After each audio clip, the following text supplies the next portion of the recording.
Hi everyone, welcome back to another video from Wake&Tech. In this video, I'm going to be guiding you through how to add a game to your Steam wishlist using your mobile application.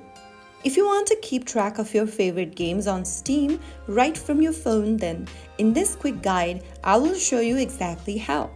First, launch open the Steam application on your smartphone and log into your account if necessary. Once logged in, from the main home page, go ahead and select a game you'd like to add to the wish list. Once you open up the game, from the info section, scroll down and look for the Add to Your Wishlist button and tap on it. Now once you do that, the game will be added to your wishlist. Get back to the home page and at the top, you will be able to see the Wishlist tab. Tap on it in order to find all the games that you've added to your wishlist. And that's it.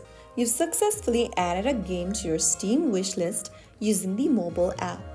If you found the video helpful, don't forget to like, share, and subscribe to the channel. I will be back again in the next episode. Thank you for watching.